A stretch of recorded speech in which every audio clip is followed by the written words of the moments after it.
Hello and welcome to another episode of the Hoopsfix Podcast with me, your host Sam Nita, full-time British basketball advocate.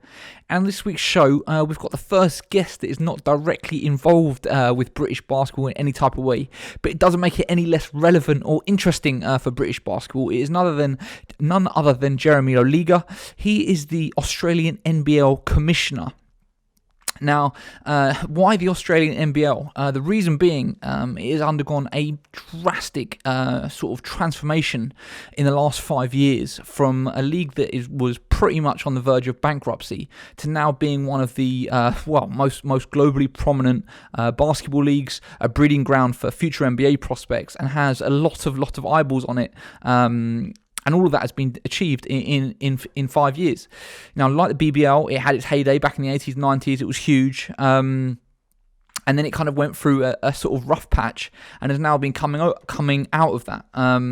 What happened was in 2015, Larry Kestleman, who was then the owner of Melbourne United, actually known as Melbourne Tigers at the time, has since rebranded, ended up taking over the league, took a majority controlling 51% stake.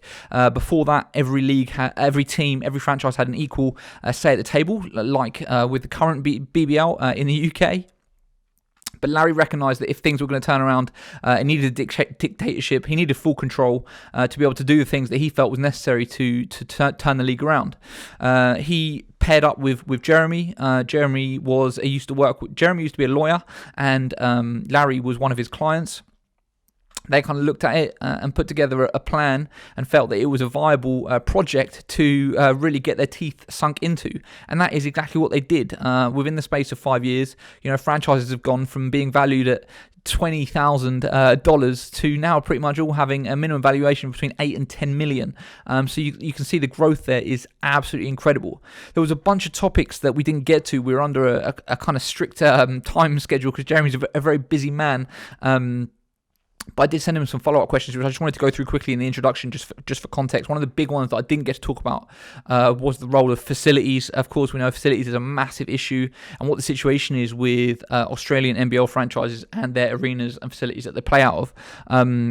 I asked whether the situation was the same as the UK and kind of what it is, and he replied that, for the most part, we are in the same situation as the UK in this regard as you have described it. I asked whether then that the same applies for practice facilities, and he responded the same applies, sadly. So again, massive parallels. They do not own their own arenas, which means they do not are able to make money out of it with other bookings throughout the course of the week. They do have to pay to hire it. They don't get secondary spend on game nights, so it's a challenging situation. And then the second question was about TV and the importance of free-to-air television in particular, because we did not get to speak about that.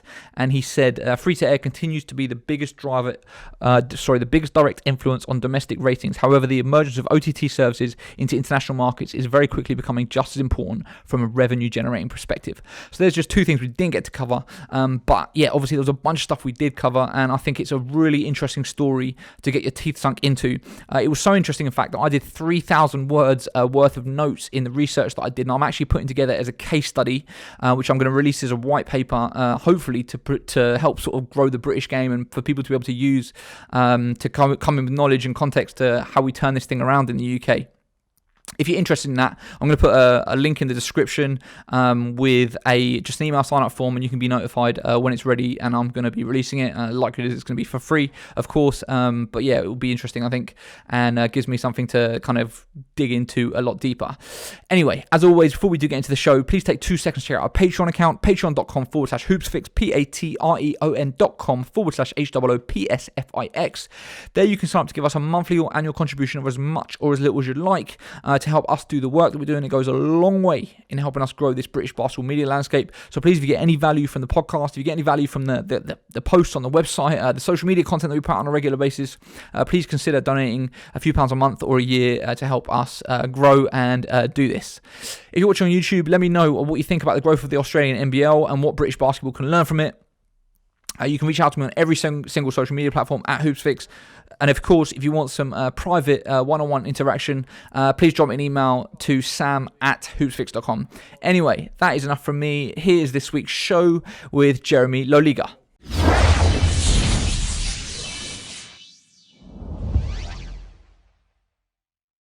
Jeremy, welcome to the show. Yeah, thanks very much, Sam. Great to be here. So I listened to your podcast with Fran Fischiller on his World of Basketball podcast and was fascinated about the story of sort of the NBL's growth over the last 5 years. But in particular, because I found that there was a lot of parallels between the situation the NBL kind of was in and the BBL, the British Basketball League that we've got going on over here in the UK. So I would love to start just by talking about where the league was when you first got involved, what sort of the backstory was, and how you sort of came into being involved with it. Yeah, no, not a problem. I was going to say cut a long story short, but it's worth going into the long story. The situation was that the National Basketball League in Australia was thriving back in the late 1980s, or through most of the 80s and then the early 90s. And for those of your listeners who know anything about Australian basketball, they'll probably know the name Andrew Gaze. He's undeniably the best player to ever lace them up in the NBL, at least the best Australian player. And he's probably the name most synonymous with Australian basketball. You might argue Ben Simmons now is pushing for that mantle, but in terms of longevity, the Andrew Gaze era of the NBL was the golden era back in the day, and that coincided with much of the golden era of the NBA as well. Of course, it was the Michael Jordan, Larry Bird, Magic Johnson era, and there's no doubt that the fortunes of the two leagues were kind of correlated. The fact was that everyone knew about the NBA, but over here in Australia, it wasn't very accessible. And you couldn't watch live games. You could watch maybe an hour of half a game replay on a weekend. Other than that, you were looking for box scores on the back pages of the newspaper. So everyone knew about it. It was very glamorous at the time, but no one could get to it. And so the NBL flourished because we were the local accessible equivalent. Fast forward only a few years and the Gazes and Leonard Copelands of the world started to retire here in Australia, and you had Jordan, Bird, Johnson, that generation of superstar retiring in the US. The next generation of superstar in the US were people like Allen Iverson, Carmelo Anthony. It was a very different sort of superstar generation, and I'll go so far as to say that I think at the time, conservative white Australia wasn't really prepared for that cultural shift in the NBA, and there was a noticeable drop-off in following of the NBA here in Australia, and I think it affected the NBL as well. And the NBL at the time was owned by Basketball Australia, the national federation for the sport, essentially a body that was responsible for the growth, integrity, and high-performance national teams, those sorts of things. And it wasn't really expert at the time in terms of innovation, market research. It was more about the sport than it was about the business of the sport.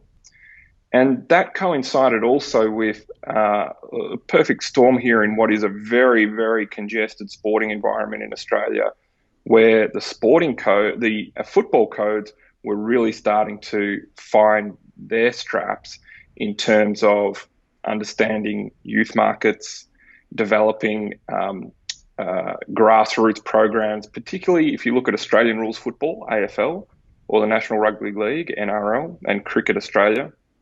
They were all developing youth programs at the time that have now become part of the cultural fabric of grassroots Australian sport.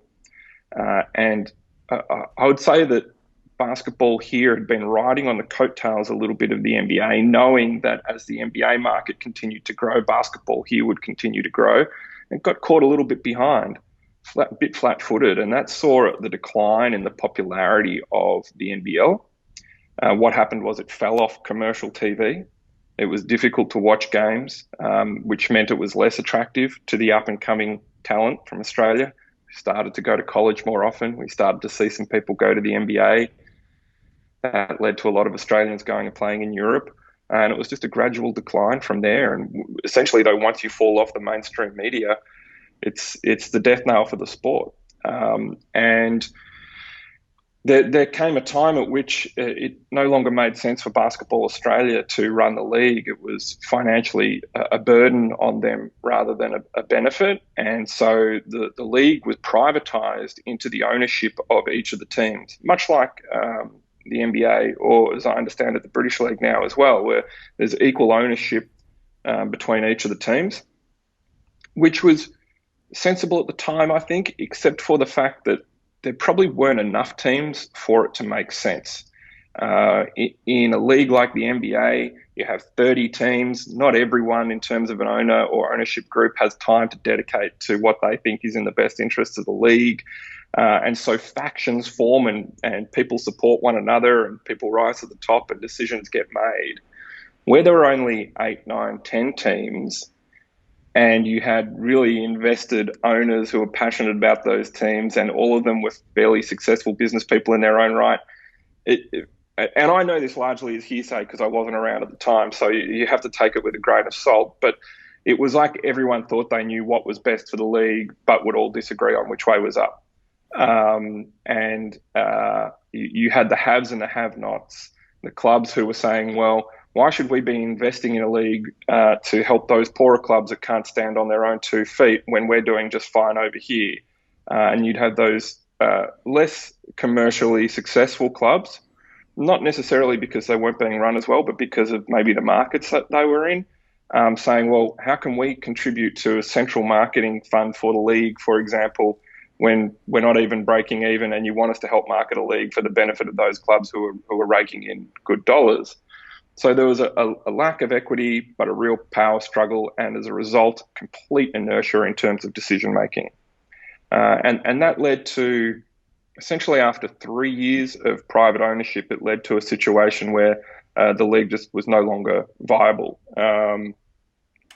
I think come the end of the financial year, 30 June 2015, the only remaining sponsorship for the league, not for the teams, but for the league, was a ball sponsorship, which was essentially for the supply of basketballs and a little bit of cash. There was no TV deal in place for the following season.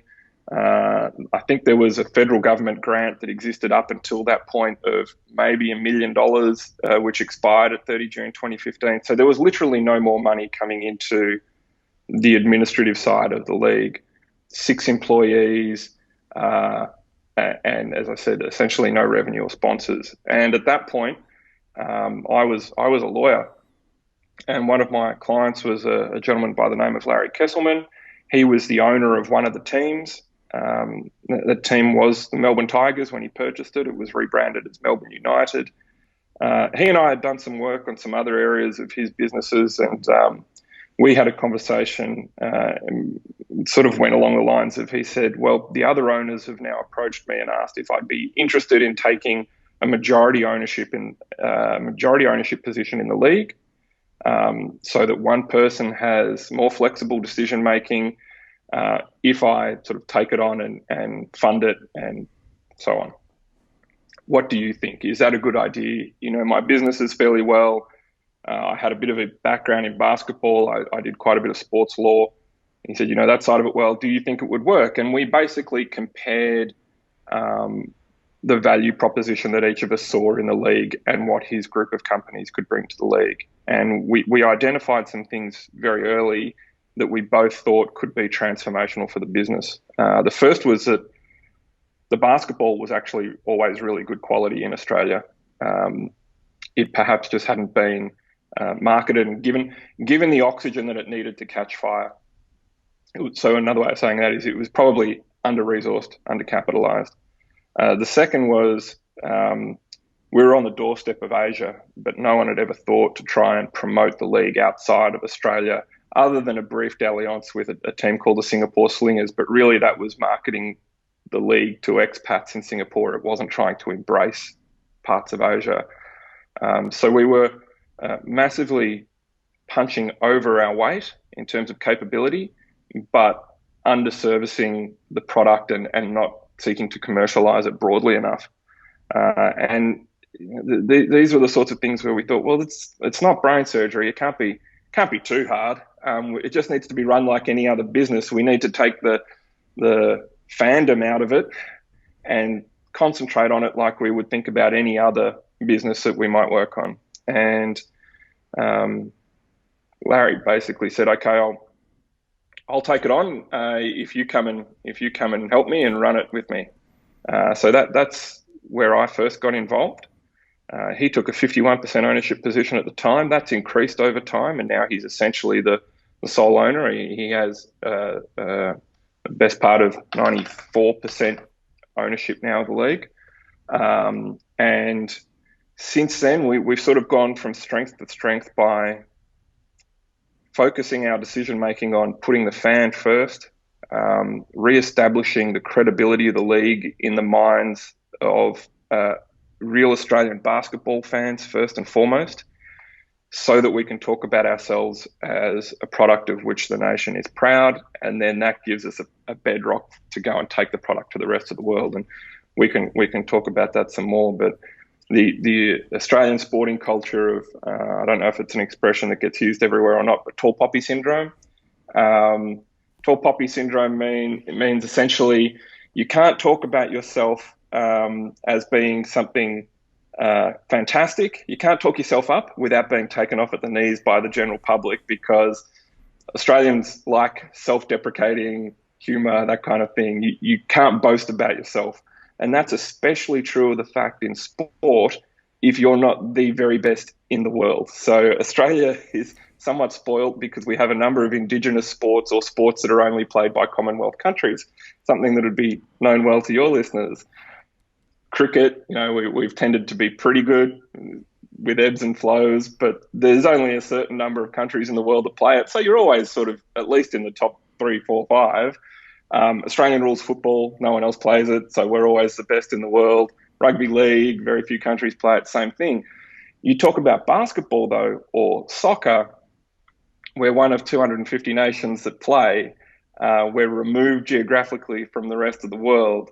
You've got a big, shiny product like the NBA that everyone is comparing us to, and all of a sudden Australians had this sort of sense of, well, I can't follow the NBL. That's a bit embarrassing compared to the NBA. And so that was one of our first ambitions, was to give Australians the confidence to talk about the NBL in a way that they were proud of it, talk about the NBL in the same breath as the NBA, and that we couldn't shy away from the comparisons anymore if we were going to genuinely take the product outside of Australia and make it relevant to the rest of the world. So that's been a really interesting journey, and again, one that I'm happy to talk about. I'll let you sort of lead the way in terms of what aspects of it you'd like to know more. Yeah, for sure.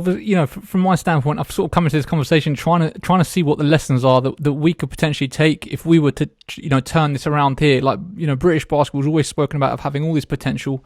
There's all this opportunity there, but we've just never quite been able to make it. Like, on that initial point, sort of coming in, I know that Larry was very particular about ensuring that he had that controlling stake to be able to do the things that he wanted to do, but also, of course, having the money. When you talk about your sort of financial modelling and how much money it was going to take to be able to turn things around, what sort of sums are we talking about? I don't know whether you can share the exact figures about what he had to invest to make it work, but like when you talk about sort of a real sort of massive scale change like that, how much investment do you think it takes?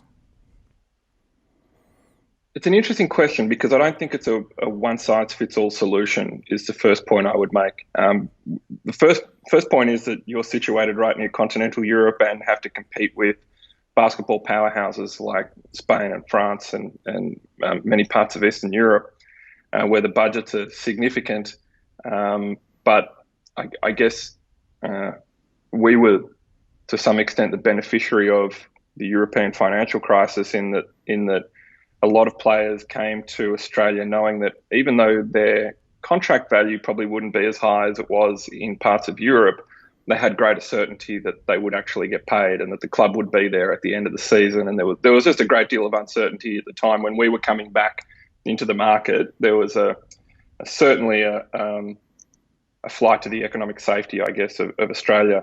But at the time, I think it's public knowledge anyway, the initial acquisition was somewhere in the vicinity of $6 or $7 million to acquire an interest in a league which was, let's call a spade, it was making a significant loss. And so it wasn't so much a purchase price, it was a contribution to operating capital. guys, I'll take on 51%, and I will commit to spending. And the commitment was somewhere in the order of $7 million over the first 3 years to try and turn this thing around.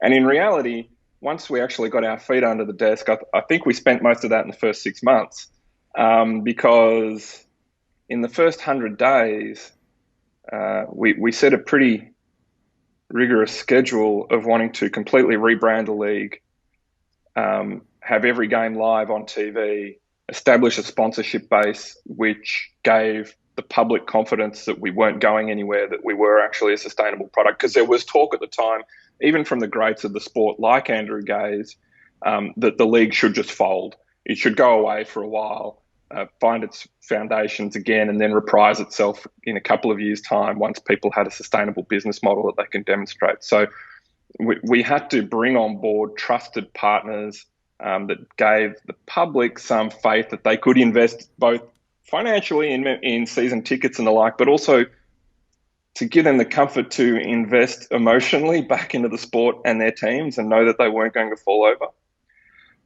So that was the intent of that first 100 days, was to really give people confidence that we were here for the long haul. And as I said, we rebranded. In that 100 days before tip-off, we had a new deal that saw every game of the NBL live on TV nationally, which was a first for the league. We had, I think it was somewhere in the order of 24 sponsors on board before the ball was thrown up for the first time on October 4, I think it was, having taken over on 1 July. And most of those sponsors were basically pictures from Larry and I, where we went and just wore our heart in our sleeve and said, look, we understand, we're selling you a promise. There isn't a product yet, but we promise we will deliver a product, and we're not asking for sheep stations. We only want a modest investment, but we just want you to come on the journey with us in year one and see what this sport is capable of. And look, we're putting our reputations and his bank balance on the line, and we will make you proud. And then in a year, be prepared for the fact that after we've over-delivered in year one, we're going to come and ask for some more significant money. Once we've demonstrated it can find its feet, we want you to help us make sure that it takes off. And so that's how we brought some really big brands on board. And we essentially haven't lost any, because we've continued that positive growth trajectory over the last 5 years. Every season since, we've had growth in terms of both TV audience and in-game attendance. And normally the two would cannibalize one another. So the fact that we've been able to grow both of those metrics every year for the last 5 years, no other national sporting league in Australia has been able to do it for 2 consecutive years at any time in the last 6 years. And we've been able to string it together now for 5 years. I'll tell you what, year 6 will be a challenge in terms of attendance because of all of the restrictions associated with COVID, but certainly we're hopeful that the TV metric will continue to grow this year as well. And so that's the basis on which we've been able to establish a sound financial model, was essentially walking before we can run, bringing partners on board who have the wherewithal to go on the journey, but also never overpromise and underdeliver, always underpromise, overdeliver, surprise and delight, be innovative, and take your partners on the journey with you, and ensure that they're doing business with one another for the benefit of the sport and for one another's mutual benefit. Those are sort of some key tips, I guess, I would take away from the financial model.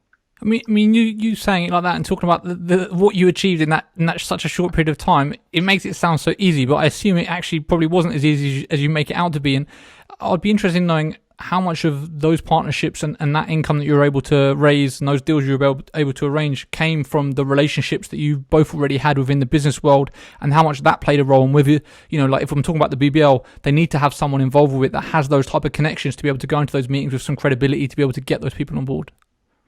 100%. No doubt, Larry's little black book, and to a lesser extent mine, opened doors that we otherwise wouldn't have had access to in the first place. One of the great reasons I got involved in sport in the first place was this notion of sports diplomacy. I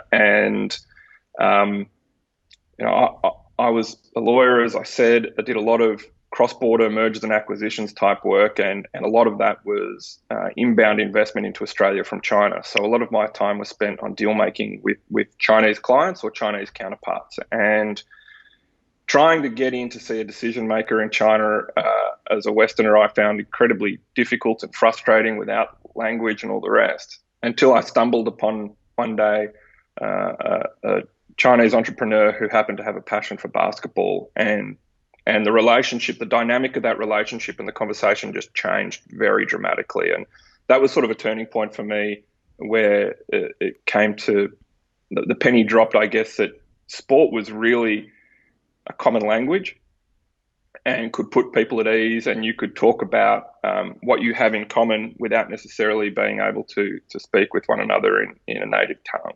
And we went to games, and we formed a bond, and that made it much easier to talk about business.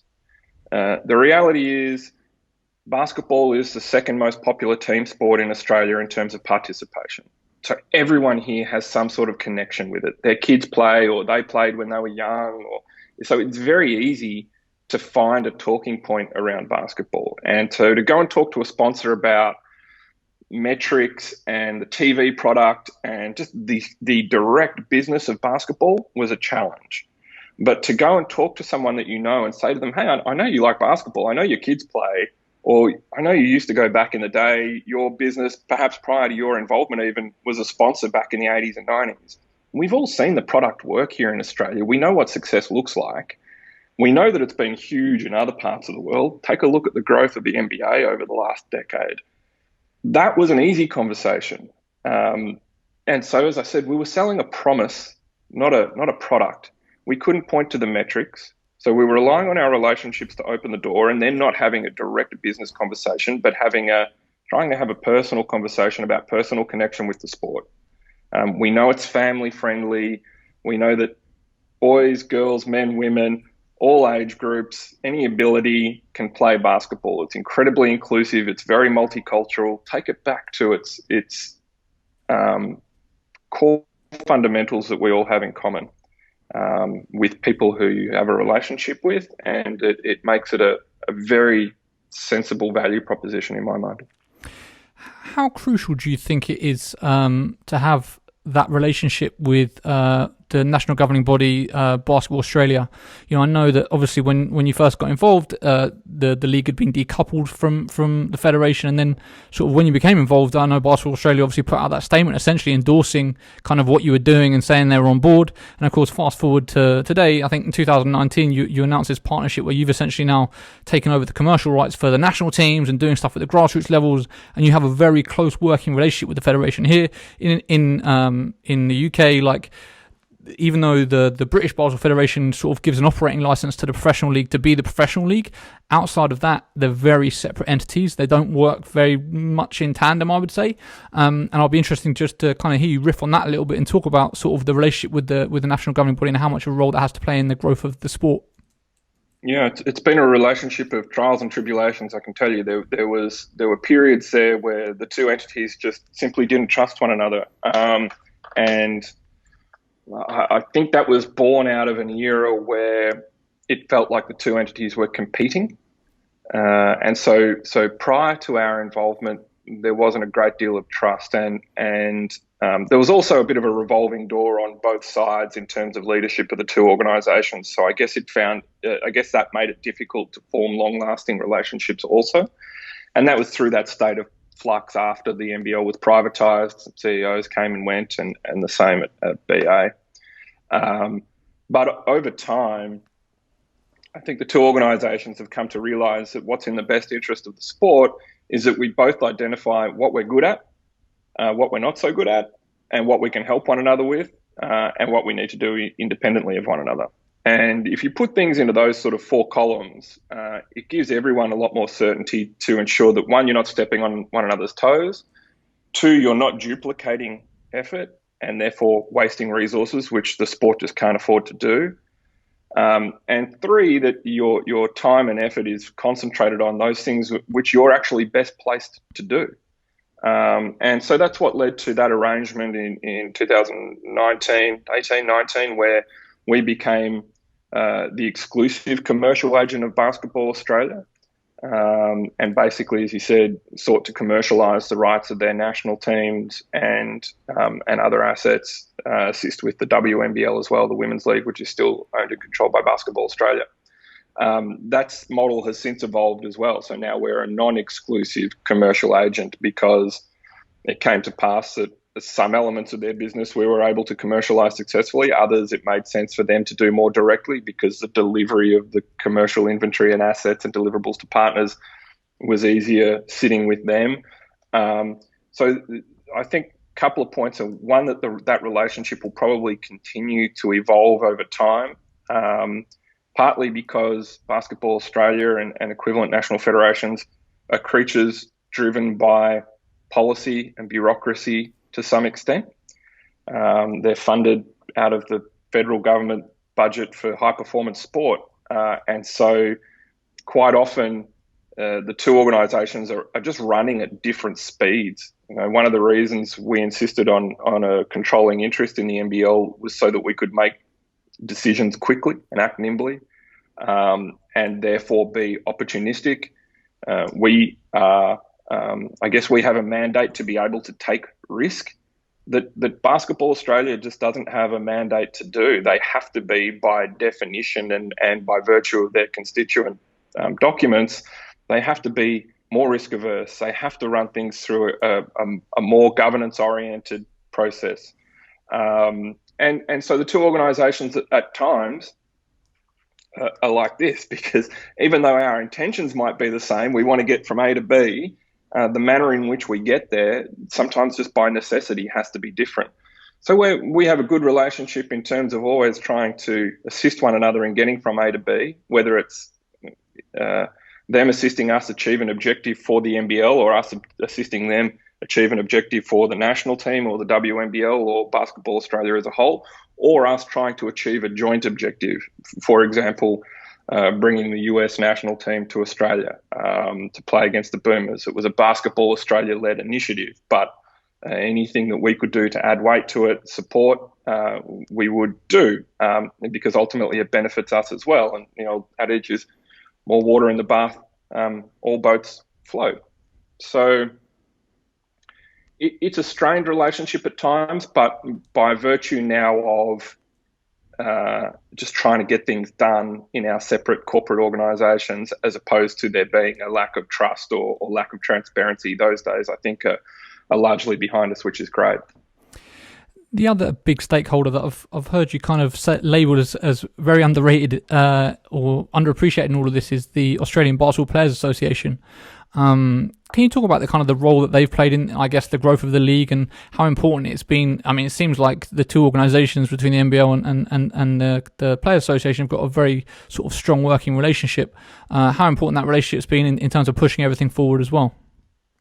Yeah, fundamental. I think, again, in the previous guise of the NBL, there were some strained relationships there because history will show teams were coming and going. There were teams going out of business every other year, and as a result, there were players who had foregone entitlements. Companies had been phoenixed and risen from the ashes when it was convenient, and nobody stood behind the liability that was remaining to players. And so there are a number of players largely from generations now retired, but probably still some playing, who had been burnt by previous owners of clubs. And that needed to be addressed in order to ensure that the relationship between player, club and league was very strong. And when I say player, by virtue of association, the union, the Players Association as well. So it took a couple of years or seasons, I guess, to restore that faith. But basically, we made it very clear that we weren't going to let teams fail and players be left out of pocket, that's not how we're going to run this business, and that we will do our very best to ensure that teams are viable and sustainable, and to the extent that the unforeseen should happen, that the league would stand behind the entitlements of players. And I think that gave the Players Association the comfort to then work with us a little bit more hand in glove. It was more than just lip service. For example, after our first year of ownership, we did have a club that went out of business, the Townsville Suns. The business model there, essentially everyone decided ultimately wasn't sustainable. And the league did what it said it was going to do and stood behind entitlements owing to players. It happened again more recently in respect of the Illawarra Hawks, where there's been a very successful change of ownership in the last 12 months, and they're now on top of the table, undefeated, with a very strong ownership group and a very strong roster.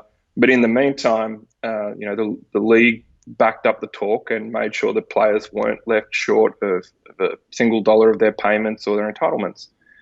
So living up to the lip service for the players, I think, was an important part of restoring the faith in that relationship. And they are an absolutely crucial part of the business. They are the united voice of the players. They're the players that take an interest in representing, or I guess the senior players who represent the bulk of the players in terms of liaising with the Players Association, are really intelligent guys who have played all around the world and who are adamant to ensure that our players are getting what they deserve in terms of recognition, in terms of remuneration. And at the moment, the league's doing well, but it's not like we're swimming in cash. We're still growing. We're still reinvesting very heavily. And so we've now got a players group who, by virtue of the relationship with the association, understand that we're here for the long haul and we're investing hand over fist to try and make this product as strong a product as it can be, because that's an investment in their livelihood. We've seen salaries grow. We've also been conscious of saying that we can't afford for salaries to grow exponentially every year, or the model will break. We all need to grow in a way that is sustainable for both players and team owners and the league. And a strong relationship with the Players Association is vital in terms of communicating that message, especially when times get tough, especially during, a pandemic, for example. And the relationship, again, in this last 12 months has probably been tested more than ever, but has also been resilient more than it has ever been. We've had robust conversations that have ultimately led to positive outcomes for both sides of the equation, and the relationship has got unquestionably stronger in the last 12 months. There seems to have, in sort of your plans for the league, there seems to have been making a focus on bringing sort of back homegrown talent, ensuring there's a place for homegrown talent. And again, that's a very hot topic of discussion in the UK. You know, the BBL has always has historically been labelled as being a league for import players, and they get the bulk of the minutes. And that has slowly actually been changing recently. We've got a lot more sort of national team players and British guys that are playing significant roles within teams. But how important do you think it is to have the Australian stars or the high-level Australian players playing domestically in the NBL? It's critical. We have, in a typical season, a rule that no team can have more than 3 imports. That's been reduced to 2 imports for this COVID year for a number of different reasons. 1, financial, 2, logistical. It's proven very hard to get players into the country. But it's incredibly important to the longevity of the sport that you are investing in your local talent. And we've seen that pay off in spades. We even changed the salary cap rules so that the marquee player or players on a team must be local players. So previously, marquees could only be imports, and I'm sure it works the same way over there. It works the same way in all kinds of sporting leagues around the world, that you have a salary cap, but in respect of your nominated marquee player, only a certain dollar amount counts towards the salary cap, and therefore you can pay them significantly more without breaching the salary cap and paying what is colloquially referred to as luxury tax. So instead of a superstar like Josh Childress being the highest paid player at the Sydney Kings, by way of example, fast forward 2 years, Andrew Bogut was the highest paid player, I'm guessing, at the Sydney Kings, because it went from a model where only an import could be a marquee to where only a local player could be a marquee. And the reason for that is, yes, people tune in to see the Americans play, but a lot of American players historically came for a season or two, and their aspiration was to go back to the NBA or get into the NBA, or they go and play for more money in the EuroLeague, or they swap teams. They take generally on shorter term contracts, whereas all of our research suggested that fan loyalty was actually stickier with our local players. They wanted to support someone that grew up around the corner, or that went to the same high school as they did, or that they had some kind of connection with. And so it was incredibly important to us that if you had two players that were of similar capability, and one was Australian and one was American, and they were both essentially asking the same money, that there was some kind of incentive there for a team to go for the local player. And as a result, we saw considerable talent return in those first couple of seasons from the EuroLeague. Names that come to mind are people like, Chris Golding, Nate Jarwai, Brad Newley, Daniel Kickett, guys who are the tried and tested talent and the backbone of our league, who previously were lost to Australian basketball and who were returning in droves. And just as I alluded to, their return to the league has resulted in a much greater sense of loyalty between fans and their teams. So that's, from a business point of view, it makes sense to encourage locals to return. But from a basketball point of view, we love having our Australians here playing, training together, because it's done wonders for the national team as well. And the reality is that 3/4 of any FIBA qualifications are played by NBL players now. And when you get to the Olympics or the World Cup, you get a big swathe of NBA players returning to the national team, but for most part, they don't get released and can't play. So to have Australians here and gelling is really important for, I guess, the cohesion of that national team for 3/4 of the time. And importantly, we've now seen that the full strength national team is heavily constituted of NBL players as well. It's no longer a given that it's just going to be guys from the NBA and the EuroLeague. I'm going to jump around here because there's a few different things that I want to cover. But in terms of the actual the structure of how the NBL works in terms of decision making, you said that you have the majority, sort of the controlling stake, so that you can make decisions quickly. If Larry's got this 94% stake in the league, how does it work with the franchises? Is it a case of you pay a license fee, but ultimately it's the league that's making decisions about the directions, and then the franchises have to follow what the league says? What is the decision-making process, and how does it work? That's essentially correct. So there's a license fee that is paid by any new licensee. So we've recently introduced the Tasmania Jack Jumpers into the competition, who will join in October of this year. Prior to that, it was the Southeast Melbourne Phoenix. Those are greenfield licenses, so the new owners pay a license fee to acquire that license. After that, it's a fungible asset that can be sold by the licensee, and in which case they get to monetize that asset. There is not an annual license fee, so it's a one-off. At least that's the way that it works at present. And in terms of decision making, you're essentially correct. We set the rules by which all of the franchisees operate, and we do so in the best interest of the league as a whole. And that's the important part, is that by not having the various teams as stakeholders, as decision makers, it's not a power struggle to see which owner rules the day and gets an outcome that is in the best interest of their club. We've instead got an organisation who is best suited to making decisions in respect of the interests of the league as a whole. Now, that's not to say we make those decisions without consultation. Of course we do. We meet regularly with the CEOs and general managers of all of our clubs, and we have separate meetings with the owners of all of our clubs, and any sort of significant or material decisions always done by consultation, but not by majority vote.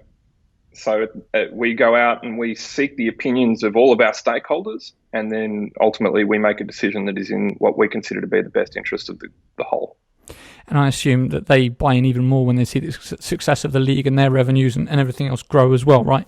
So it ends up being ultimately, most of the owners of the teams now have bought in relatively recently, and certainly within the last 3 or 4 years since we've had control. And so they bought in then to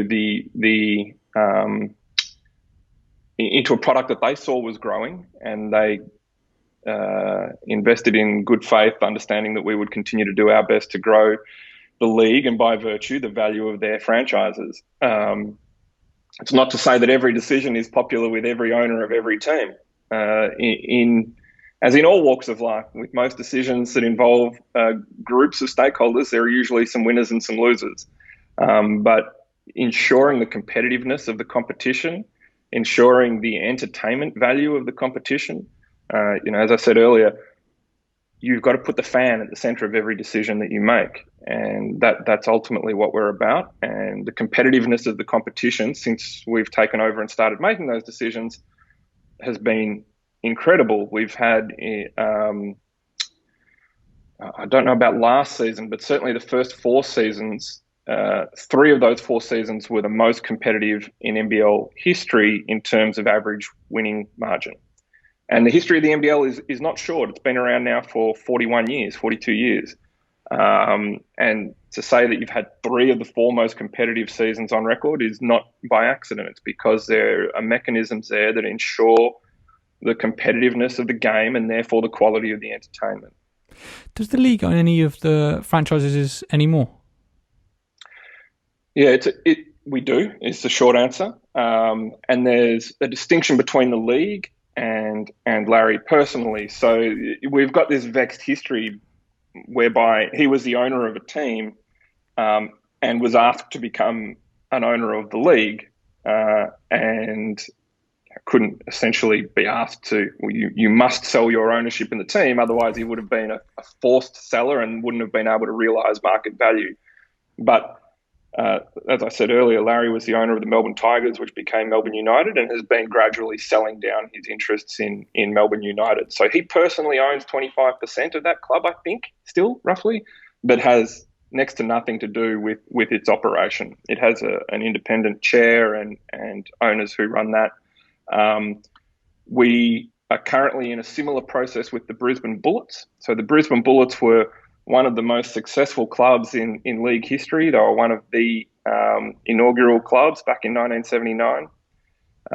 Unfortunately, there was a period where their owner at the time suffered a financial downturn and the Bullets disappeared for a period of 8 years. And Brisbane, capital city of Queensland, for those who don't know it, the 3rd largest city, I think, in Australia, was fundamental to us being able to call this a truly national league. And so one of the things we did right off the bat when we took over was said Brisbane will be returning to the competition. Previous administrations had said the same thing and then didn't deliver.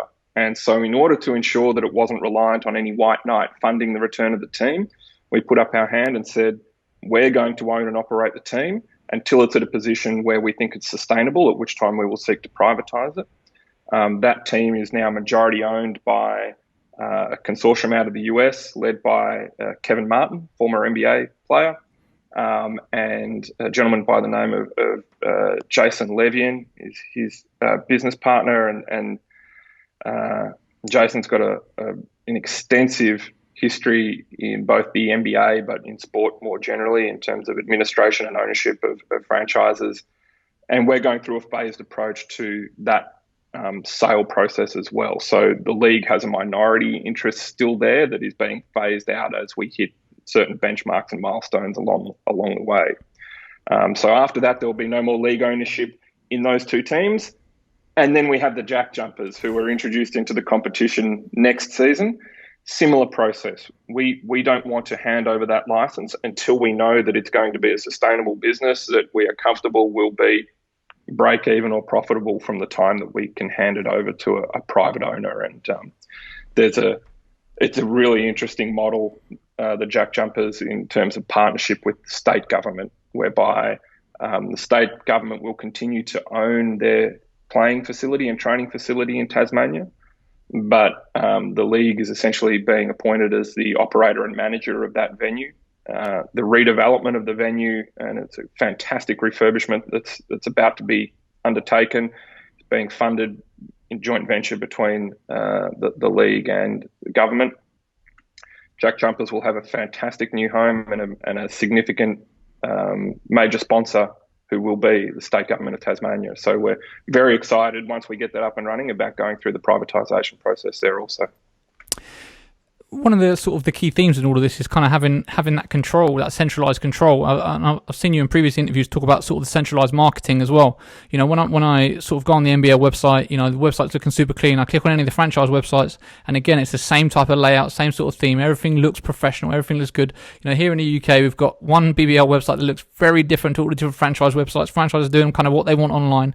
Like, how important do you think it is to have that sort of centralised approach where, you know, there is that brand where you kind of, for a fan, you go on there and you know what you're going to get for each franchise or the league, and having a sort of uniform approach across the entire spectrum? I think it's incredibly important that the consistency and quality of your product is across the board, and it's too simple to refer to it as a franchise or franchisee model, but that is a nice approximation. And so similarly, if you walk into a McDonald's store anywhere in the world, you know relatively quickly what kind of product you're going to be presented with, and it's usually presented in a very similar way. We think about it in much the same way. So the framework is determined by the NBL, and then we make it available to teams. So we essentially administer the architecture of those sorts of things, but the CMS, the content management system, is handed over to the clubs. So they're determining the content, and we're determining the way in which it's presented to the public. Having said that, we also have a relationship with many of our clubs where we assist them with their design, with their content. There's a lot of sharing that takes place. And as a result, we're really proud of our digital personality, if you want to call it that, as a sport.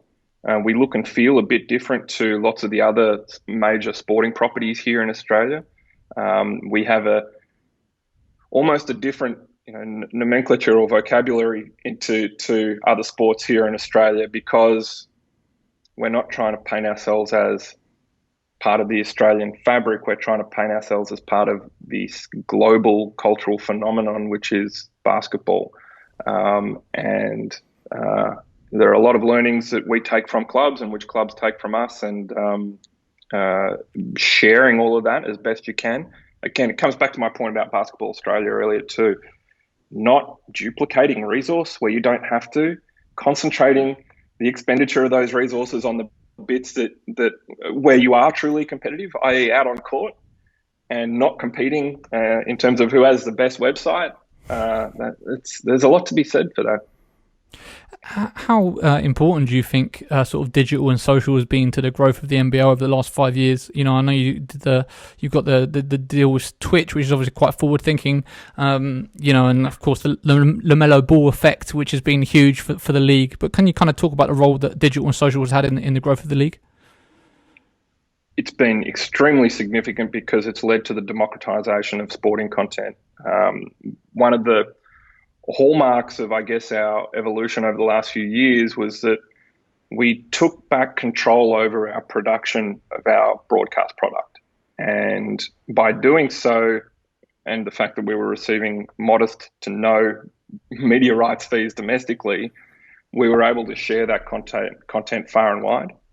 I always used to say a couple of years back, if you love something, set it free, as in produce great content and then share it as broadly as possible. Because first, before we could get the revenue, we needed to increase reach and we needed to increase relevance, and revenue will follow.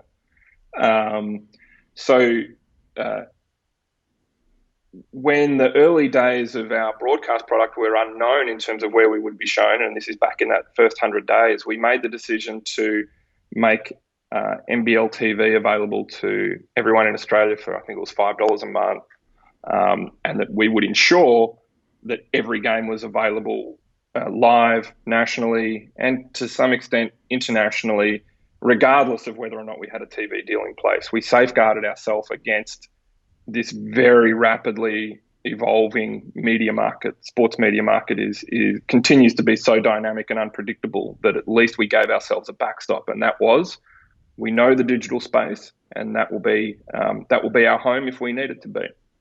It's continued to evolve, as you say.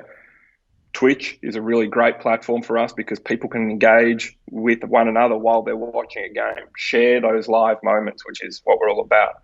Facebook is another great one, and very much leveraged off the back of our relationship with LaMelo Ball and the fact that they had Ball in the family at the time. The most viewers we've ever had for a game was largely US viewership on Facebook when LaMelo Ball and the Illawarra Hawks took on the Sydney Kings and Andrew Bogut last year with over 2 million live viewers. First time we'd ever had a result in the millions.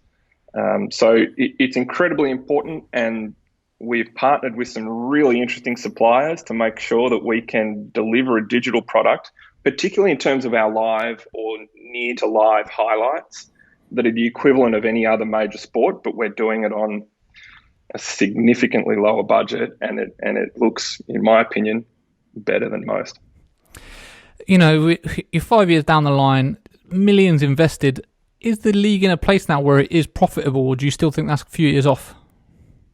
Look, had it not been for COVID this year, I think it was every likelihood that we would have been profitable this season.